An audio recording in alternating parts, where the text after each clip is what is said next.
और अब बात है जालोर सिरोही लोकसभा सीट की। यहां पर भाजपा के प्रत्याशी लुम्बाराम चौधरी की क्या कुछ स्थिति है और साथ में कांग्रेस के प्रत्याशी वैभव गहलोत की क्या स्थिति है, वो आप जरा देख लीजिए अपनी टीवी स्क्रीन पर। लुम्बाराम चौधरी पर 30 से 35 पैसे का भाव सट्टा बाजार ने लगाया है और दूसरी तरफ कांग्रेस के प्रत्याशी वैभव गहलोत ₹2.5 का भाव इन पर लगाया गया, ₹2.50 का बहुत अंतर है, बहुत ज्यादा अंतर है दोनों के बीच में।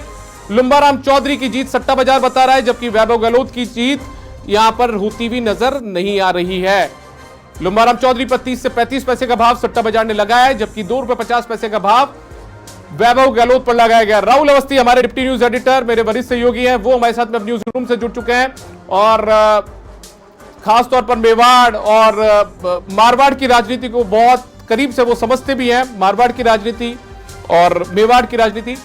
राहुल, ये जो सट्टा बाजार का भाव आया है, ऐसे में देखकर तो ये लगता है कि अशोक गहलोत का वैभव या अशोक गहलोत अपना वैभव यहां पर बचा नहीं पाए।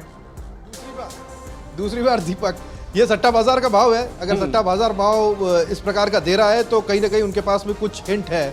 जैसा आप बिल्कुल सही कह रहे हैं कि हम 6:01 पर ये चीज़ बताएंगे कि एग्जिट पोल क्या कहता है। जो ये अनुमान जो अभी हम अपने दर्शकों के सामने रख रहे हैं, ये सट्टा बाजार के अनुमान है जो सट्टा बाजार सोचता है। लेकिन जो डिफरेंस है ये बहुत ज़्यादा है, बहुत ज़्यादा बड़ा है।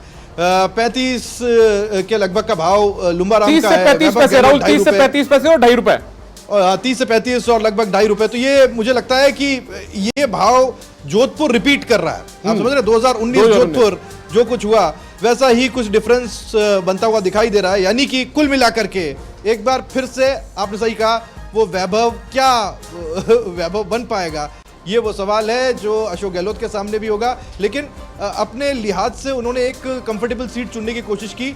सट्टा बाजार नहीं मानता कि वो इतनी कंफर्टेबल रही है। ठीक है।